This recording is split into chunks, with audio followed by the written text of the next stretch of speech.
Hey, it's me, Faye Young. Welcome to my YouTube channel.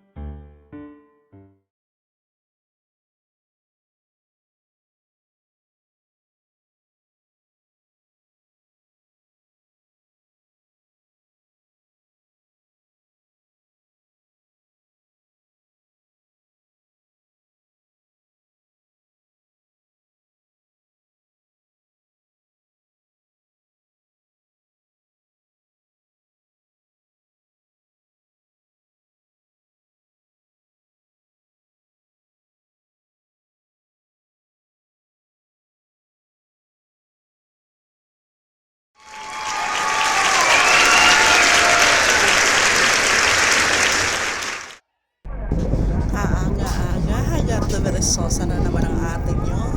Punta kami ngayon sa Marikina Sports Center para sa aming Intramurals 2023.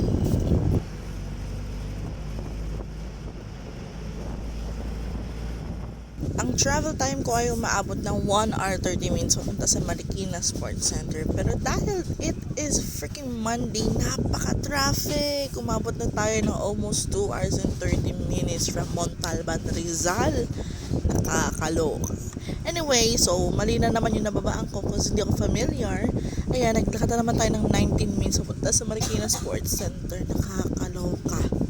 Wala nang nangyaring matino sa Pilipinas. Charis! Anyways, let's go.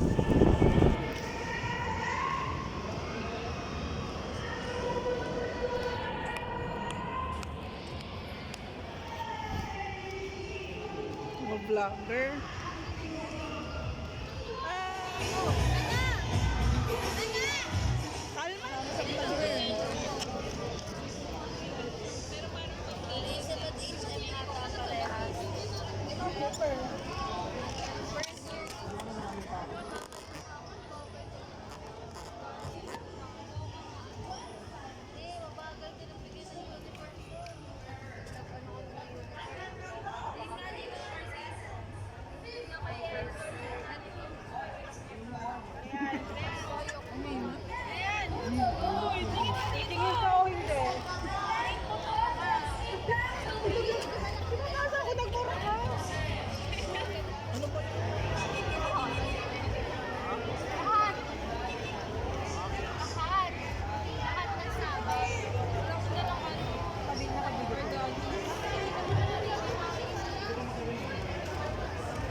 Sa part na ito ay nagsisimula na ang torch lighting. So syempre mga atleta natin si Takbo, iniisip na namin kung kami naman si Takbo dyan ay tagaktak talaga ang pawis namin. Kasi napakaaga, napakainit din sa lugar ng Marikina. Mga kaloka guys. Alam niyo naman pollution sa Pilipinas. Ayan, pinapasa na sa mga atleta. No? Grabe, iniisip mo ako. Kung paano kaya ako nagtuloy-tuloy ako sa sports ko dati. Ako kaya ang tatakbo dyan. Ay nakakaloka. Hindi ko ma-imagine ngayon.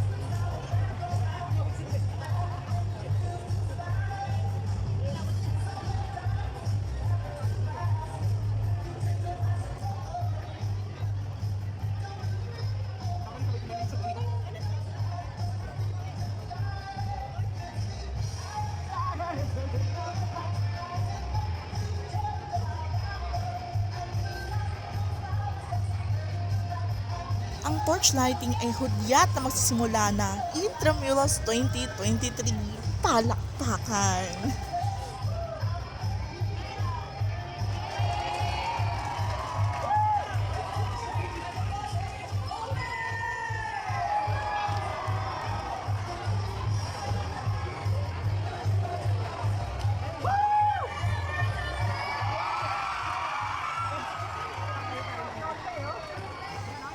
Ang panunumpa ng mga community para sa Intramurals 2023.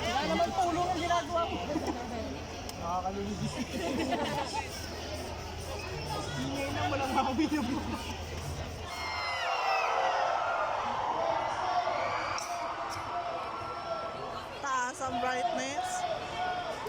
Abay, syempre kung may intramurals, meron ding Mr. and Mrs. Intramurals. Yung Miss lang. Ay, nakakaloka. Malay mo naman. Anyways, hindi kami nanalo cause, ano ba? Bahala na. Go medtech pa din.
Ikaw gumali.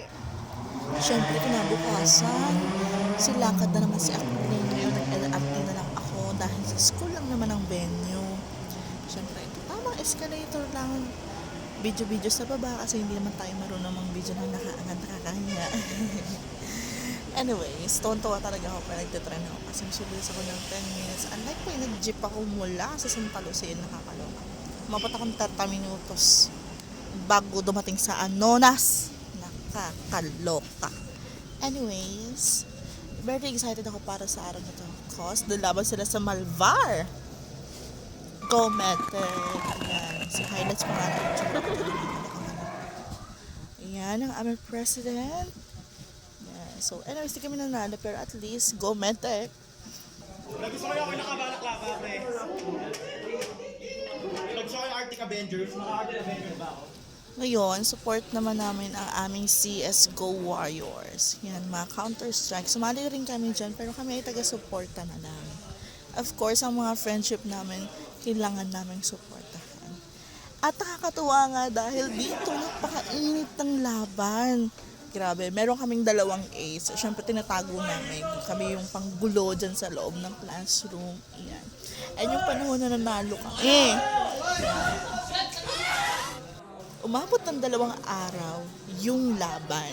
And, well, hindi man kami pinalad mismong manalo. Pangalawa naman kami sa nanalo. So, anyways, still, congratulations, MedTech! Deserve natin to. Deserve natin ang award. And here are some photo-ops mula sa aming Intramurals 2023.